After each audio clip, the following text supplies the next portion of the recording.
நம்ம ஆளுங்களுக்கெல்லாம் டெஸ்ட் பண்ணால் காரம் ஜாஸ்தியாக இருக்கும், சிலருக்கு வேகம் ரொம்ப ஜாஸ்தியாக இருக்கும், பொறுமை லெவல்லாம் சுத்தமாக ஜீரோவில் இருக்கும், பொறுமையே கிடையாது, கோபம் உச்ச கட்டத்தில் மூக்கு மேல இருக்கும் கோபம்.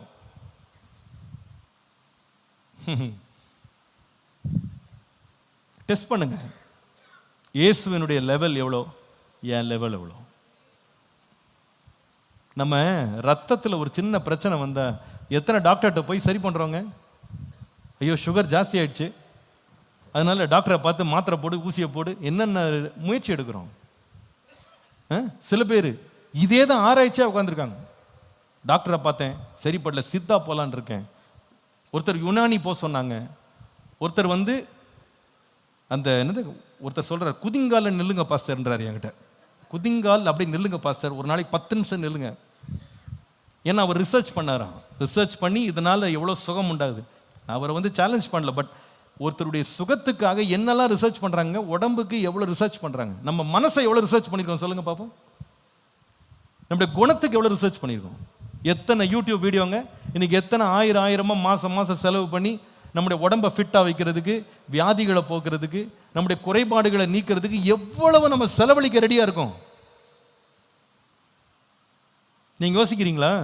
ஒரு மாதம் 5000 ரூபாய் நம்ம பவுடர் வாங்கி குடிச்சிட்டாப்புல குடும்பம் சரியாயிடுன்னு நினைக்கிறீங்களா?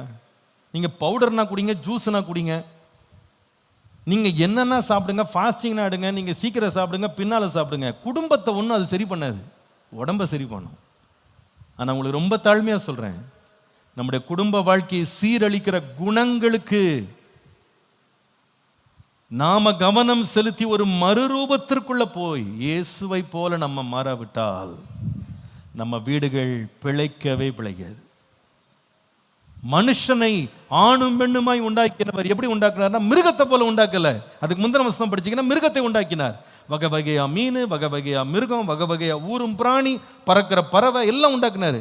மனுஷனை உண்டாக்கும் போது எப்படின்னா உண்டாயிட்டு போ அப்படின்னு விடல, என்ன மாதிரி இரு, பி லைக் மீ, என்னை போல. சொல்லுங்க, யாரை போல இருக்கணும்? 2 கையை உயர்த்தி சொல்லுங்க, ஆண்டவரே என்னை இயேசுவை போல மாற்றுன்னு சொல்லுங்க. Make me like Jesus. இயேசுவை போல என்ன மாற்றுங்கப்பா, உம்மை போல என்ன மாற்றுங்க.